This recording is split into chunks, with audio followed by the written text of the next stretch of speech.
Welcome back to some new r/malicious compliance stories, where people comply to the letter, but not the spirit of a request.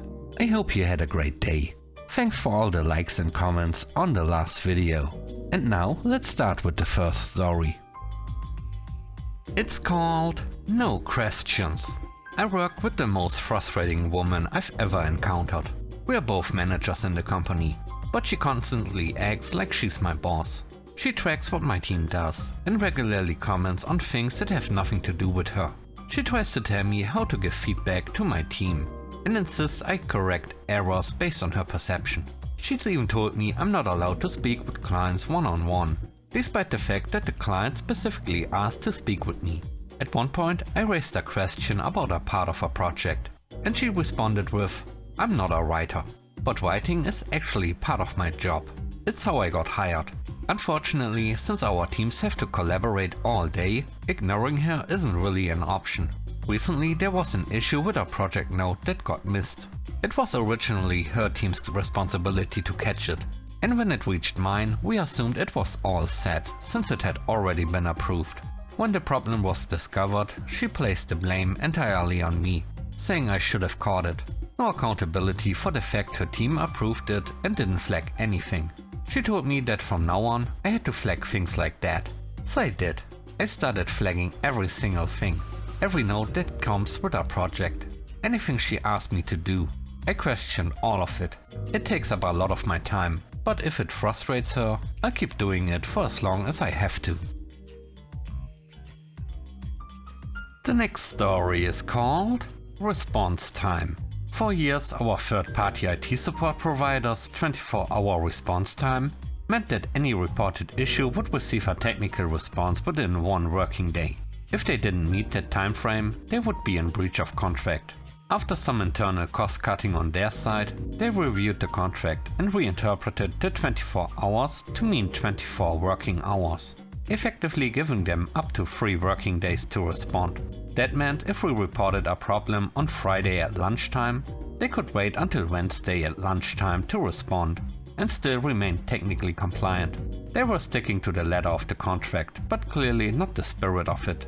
In the short term, they saved money. In the long term, they lost the contract. After that, our contracts team ensured that no future agreements would leave any ambiguity about working hours versus actual hours. The third story is called Question Everything. I work at a retail store where each sale requires, on average, about 10 minutes of paperwork. Assuming you are fast and know what you are doing. 2 months into the job, management told us new hires, stop asking questions in front of the customers. We look like clowns and customers lose confidence. The only training provided was to ask questions on the job. They would pair us with a customer and expect us to guess our way through the paperwork process. If we got stuck, we'd ask for help. We'd be told what to click, but not why. Then they'd dump a list of exceptions to whatever we were just taught. So I followed the new instruction. I stopped asking questions. Instead, I started taking 30 to 40 minutes per customer as I tried to guess my way through everything. Here's what happened. I undercharged some customers. One customer actually walked out, saying, "Call me when you all actually have time for me, because I can't be here all day." Another customer decided not to make a purchase. A senior employee was frustrated and asked why I didn't ask about shipping. I was told, yes, we usually don't offer it, but sometimes we make exceptions. Always ask questions.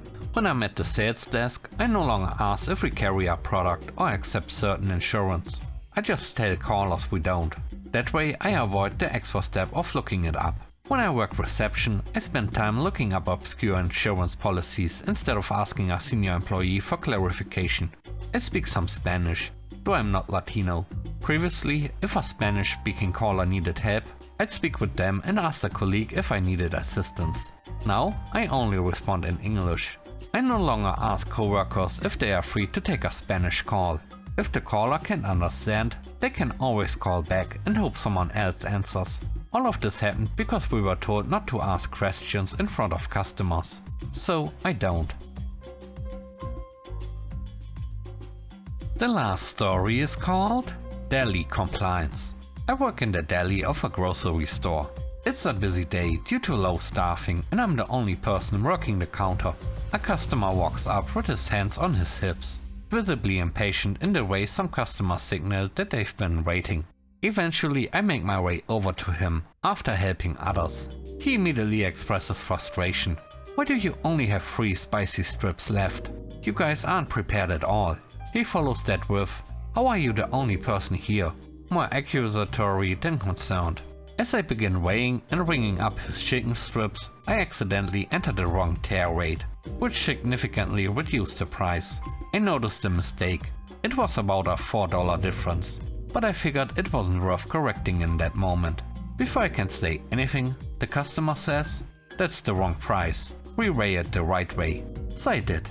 I entered the correct tier rate, and the price came out about $7 higher than the first tag. He wasn't pleased. He said, "There's no way the price jumped that much. It was $5.99 on sale." I explained, "You are right. I originally made a mistake by entering an incorrect tier rate, which made it appear cheaper. This is the accurate sale price now. Sorry for the confusion." He didn't respond further and simply faded back into the crowd of customers. Most people didn't notice the interaction, but for me it was a satisfying moment on an otherwise difficult day. Thanks for watching the video to the end. I hope you enjoyed it. If you did, please don't forget to leave a like, comment and subscribe. And if you have time, watch another one of my videos. Also, if you want to support me further, check out the channel membership or Patreon. And now, I hope you have a great day. See you soon. Bye bye.